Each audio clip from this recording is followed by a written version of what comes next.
연합인포맥스 뉴욕 특파원님 연결을 해놨습니다. 안녕하십니까? 안녕하세요. 네, 안녕하세요. 네, 특파원님 오늘은 빨간색이 아주 정열적이고 매력적이십니다. 이거 준비하시는 거죠? 산타랠리 기념해서 좀 크리스마스 분위기 한번 내봤습니다. 더우시진 않으세요? 지금 실내인 것 같은데.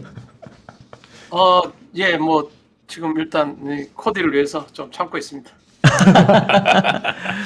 예, 역시 패션을 아십니다. 우리 특파원님. 아니, 사실 어제 미국 시장이 나스닥이 거의 3% 오르고 난리 났잖아요. 오늘도 지금 주가가 선물은 오른 것 같은데. 근데 불과 또 지난주까지만 하더라도 분위기 좀 싸하고 사실 이 시장의 변동성이 좀 커지고 있는 거는 그렇게 좋은 징조는 아닌 것 같은데 도대체 이 한 주 사이에 무슨 일이 있었길래 이렇게 시장 변동성이 커지고 있는 겁니까? 네, 일부 전문가들은 그래서 12월 달에 최종 승자는 방향성이 아니라 변동성이 될 것이다, 이렇게 진단하기도 하는데요. 당초 그 미국 증시 그리고 가상화폐 등 위험 자산이 큰 폭으로 이제 조정을 받았던 그 배경 가운데 하나가 사실은 이제 연준의 긴축 정책에 대한 우려도 있었지만 코로나19 이제 오미크론 변이에 대한 우려가 한몫을 했었습니다. 이 오미크론이 상당히 감염 전파력이 델타보다 더 크고 이에 따른 폭풍이 어디까지 미칠지에 대한 우려가 상당히 있었는데요. 조 바이든 대통령 수석 의학 고문인 파우치 이 박사가 이를 좀 불식시키는데 한몫을 했습니다. 파우치 박사가 전날 언론 인터뷰를 통해서 오미크론 변이의 중증도를 판단하기에는 아직까지는 좀 시간이 필요하지만 여러 초기 징후들을 봤을 때는 델타보다는 확실히 나쁘지 않다. 어떻게 보면 더 약할 수도 있다. 그리고 이 중증도가 약하다는 부분을 좀 지켜보고 있다라고 이야기를 했습니다. 이에 대해서 이제 일부 전문가들은 거의 감기 수준이다라는 얘기까지 했었고요. 일부 제약사들은 자사의 그런 약들이 의약품들이 오미크론에 이제 제대로 작동하고 있다라는 발표까지 해서 위험 자산이 큰 폭으로 약진을 했습니다. 특히 나스닥 지수는 말씀하신 것처럼 거의 3% 이상 올랐고요. 이 부분에 있어서는 기술주들이 그동안 연방준비제도의 그런 긴축 정책에 따른 할인율에 해당하는 금리 상승에 상당히 약세를 보였는데 그동안 미국채 수익률이 오르다가 다시 하락세로 돌아선 영향도 일부 반영된 것 같습니다. 그 오미크론 얘기를 해주셨으니까 관련해서 제가 그냥 마저 여쭤보도록 할게요. 지금 말씀하신 것처럼 파우치 소장은 조금 그 긍정적으로 얘기를 하면서 어제 미국 시장에 좀 상승을 좀 이끌은 것 같은데, 근데 제가 이제 자료를 보니까 다시 미국 내의 확진자 수가 일일 막 10만 명, 15만 명 이렇게 좀 늘어나고 있더라고요.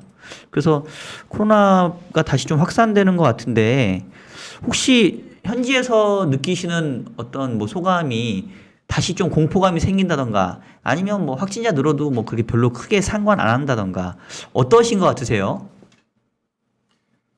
지금 일단 그 코로나 관련해서 확진자들이 늘어나고 있는데 현지 분위기는 두 가지로 좀 엇갈리는 것 같습니다.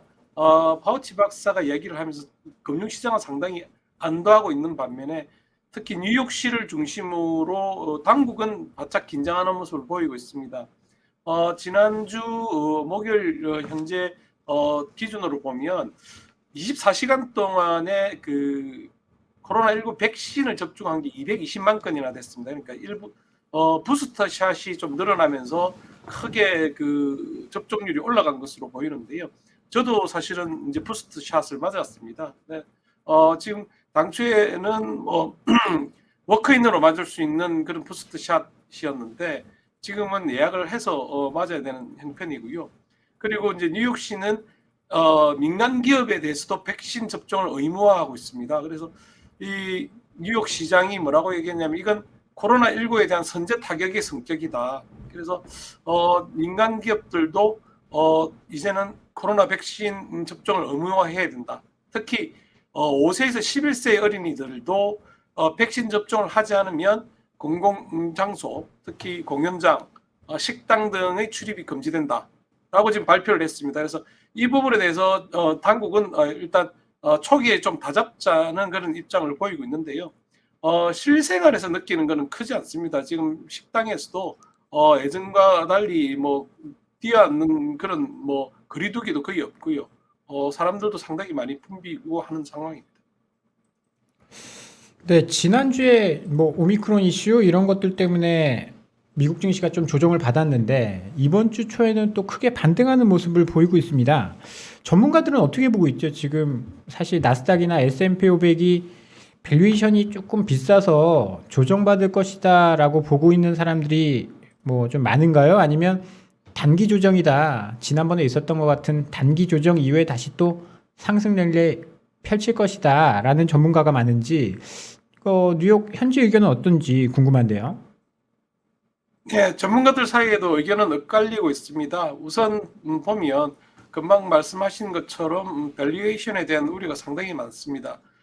가장 뭐 크게는 지금 S&P를 기준으로 해서 한 10% 정도의 하락 조정이 올 수도 있다라고 이제 주장을 하는 사람들이 있는데 투자 전문지인 배런스 같은 경우에는 어떻게 얘기를 하냐면 지금 우리들이 흔히 뭐 직관적으로 많이 쓰고 있는 버핏 지수만 보더라도 지금 이게 GDP 대비 250%까지 올랐지 않습니까? 이게 1929년 그 대공황 이전에 이게 100%를 넘기면서 이 직관적인 지수의 힘을 발휘했었는데요. 닷컴 버블이었던 2000년도에는 약세장이 시작되기 전에 한 150% 정도에 불과했습니다. 당시에도 최고가 대비 한 20% 정도는 하락을 했었는데요. 2008년 글로벌 금융위기 때에도 이만큼의 수준은 아니었습니다. 그래서 지금 이 250%나 되는 이 밸류에이션을 과연 정당화할 수 있느냐 하는 부분을 좀 우려하고 있습니다. 그래서 이베스코의 수석 글로벌 전략가인 크리스타나 후퍼 같은 분은 이제 이를 둘러싼 모든 불확실성을 감안할 때 지금 당초에는 오미크론 이 변이 이게 상당히 큰 조정의 역할을 할 수 있다라고 했는데 지금 파우치 박사가 이를 이제 불식시키면서 랠리를 이어갔습니다. 이 부분에 대해서 실질적으로 지금 시장의 동향을 보면 최근 그 하락했을 때 4년 만에 최대 규모로 저가 매수세가 지금 감지가 됐습니다. 오미크론으로 그 주가가 조정을 받았을 때 뱅크 오브 아메리카가 집계한 바에 따르면 자사의 고객들만 하더라도 이 기간에 한 67억 달러 규모로 주식을 매수했습니다. 이게 지난 4년 이래 최대 규모였는데요. 이게 지금 뭐 상장지수 펀드 ETF로 유입되는 자금 규모도 지난 9월 중순 이후에 최대치를 나타냈다고 합니다. 그래서 지금 그 뱅크 오브 아메리카의 고객들은 S&P 500 지수 안에서도 11개 업종 중에서 8개 업종을 거의 다 매수를 했고요. 10월 초 이후 첫 주간 단위로도 순유입세를 기록했다고 합니다. 그래서 지금 시장의 동력은 나쁘지 않은 것으로 지금 진단이 되고 있습니다. 네, 뭐 닷컴 버블 얘기가 나올 정도로 시장은 뭐 오미크론에도 거의 반응 약하게 하고 다시 올라가서 어떻게 보면 이게 연중 관계자로 하여금은 조금 긴축에 대한 자신감을 좀 줄 수 있을 것 같은데 최근 파월 의장의 발언이 상당히 좀 세지고 있잖아요. 뭐 1기하고 2기 때하고는 전혀 다른 모습인데 아무래도 좀 물가에 대한 우려들이 있는 것 같은데요. 또 지금 이번 주 금요일 날 소비자 물가 발표되잖아요. 지금 예상은 어떻게 되고 있죠? 예, CPI가 이번에는 전월 대비로는 한 0.6%, 전년 대비로는 6.7% 정도 오를 것으로 예상을 하고 있습니다. 그래서 전달 대비 상승률이 지난 10월 기준으로는 0.9% 정도였기 때문에 그에 대해서는 좀 낮아졌지만 전년 대비로는 상승폭을 키울 것이다라고 지금 보고 있고요. 지금 파월의 그 발언 내용을 보면 저희들이 다 예측을 해왔지만 말 바꾸기를 하면서 일시적이라는 판단을 이제 내려놓았지 않습니까? 그래서 지금 테이퍼링 속도를 좀 더 빠르게 가져갈 수 있는 트리거가 CPI가 될 수 있다. 특히나 만약에 이번 달 CPI가 이번에 나오는 11월 CPI가 7자를 기록하면 전년 대비 7자를 기록하면 시장에 좀 충격을 줄 수도 있지 않겠나라고 지금 보고 있습니다. 그러면요, 기존까지 파월 의장은 뭐 인플레이션 일시적이야 계속 그러면서 고용이 중요하다 그랬거든요. 그런데 이번에는 고용이 생각보다 많이 안 나왔어요. 물론 이제 실업률 같은 경우에야 낮아지긴 했지만 신규로 고용되는 사람들이 많지 않았는데 다음 주죠. 다음 주 12월 날 FOMC가 예정되어 있는데 뉴욕에서는 이번 FOMC 어떻게 전망하고 계십니까? 네, 고용도 그동안 사실은 이제 그 파월의 그 일시적이라는 발언을 정당화시키기 위한 부분이었지 고용이 회복되지 않는 게 아니었지 않습니까? 그리고 연준의 매파적 행보를 제한할 정도로 고용이 둔화된 게 아니기 때문에 연준의 매파적 행보는 계속 이어질 수 있다라고 보고 있고요. 지금 시장은 내년 6월에 금리 인상을 시작해서 9월 그리고 12월 이렇게 총 3차례 금리 인상을 예상하고 있습니다. 근데 연준의 점도표에 따르면 아직은 내년에 한 차례 인상만 지금 반영을 하고 있습니다. 그래서 이번 그 회의에서 점도표에 어떤 변화가 생길지도 좀 눈여겨봐야 될 것 같고요. FOMC 기자회견을 통한 제롬 파월의 발언 수위도 좀 눈여겨봐야 될 것 같습니다.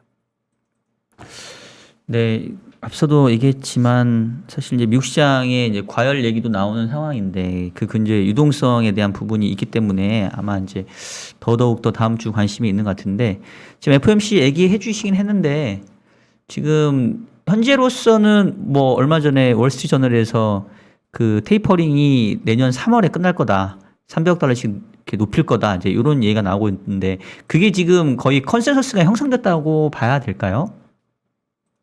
지금 파월의 말로만 보면 그리고 그동안 연준 특히 집행부들의 그런 빠른 수위를 보면 테이퍼링이 당초 전망보다 훨씬 더 빠른 속도로 진행될 것 같다.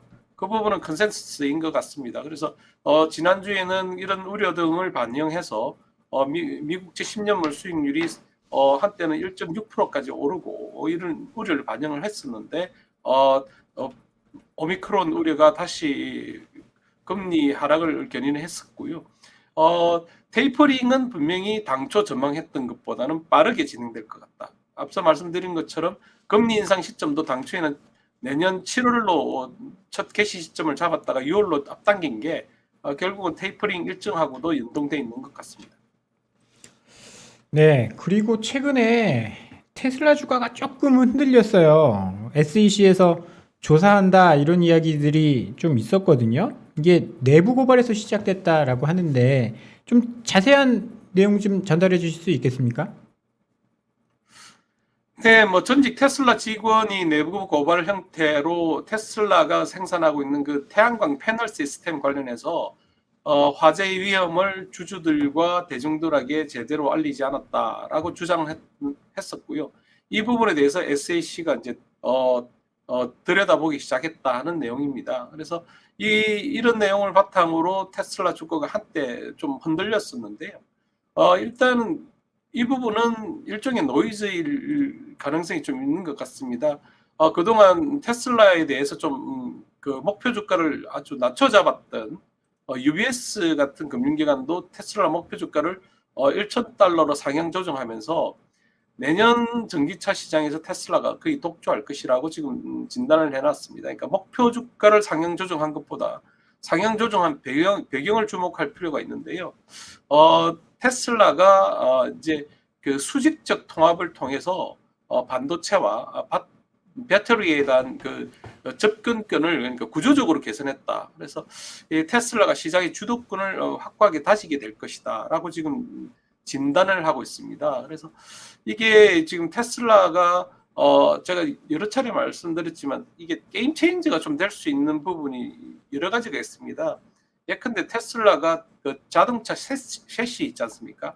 그걸 이제는 더 이상 조립을 하지 않고 주조 방식으로 찍어내겠다는 거거든요.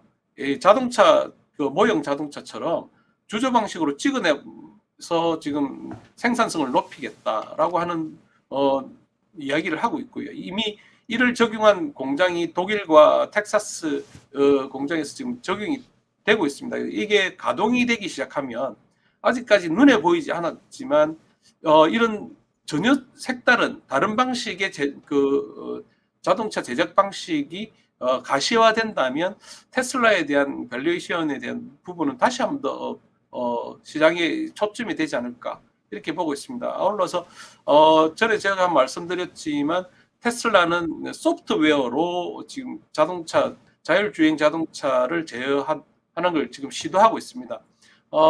일부 문제가 있겠지만 예컨대 라이더를 채택하지 않고 소프트웨어 쪽에서 이걸 주도하게 되고 이게 플랫폼화 된다면 테슬라는 또 다른 밸류에이션에 대한 그런 계기를 모멘텀을 제공하지 않을까 이렇게 개인적으로 좀 생각해 봅니다. 네. 관련해서 질문 하나만 좀 더 드릴게요. 네.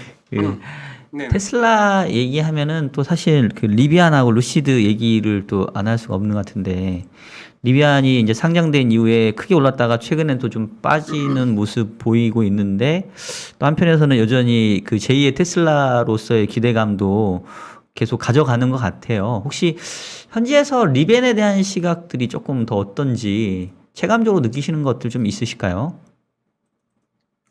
금융 전문가들은 아직 뭐 차가 실물도 생산되지 않았는데 지금 밸류에이션이 너무 높다라고 분명히 경고를 하고 있습니다. 근데 미국 소비자들이 픽업 트럭을 사랑하는 부분은 상상 이상입니다. 그래서 이게 실물 인도가 시작되기 시작하면 그때 파장을 좀 더 봐야 될 것 같습니다. 그래서 지금은 전기차 시장에는 분명히 거품이 좀 일부 있지만 실제로 소비자들의 트렌드가 내년에 어떤 반응을 할지는 좀 지켜봐야 될 것 같습니다. 아유, 알겠습니다. 네, 특파원님 오늘 좋은 말씀 감사드리고요. 다음 주에 또 연결하도록 하겠습니다. 감사합니다. 고맙습니다. 감사합니다.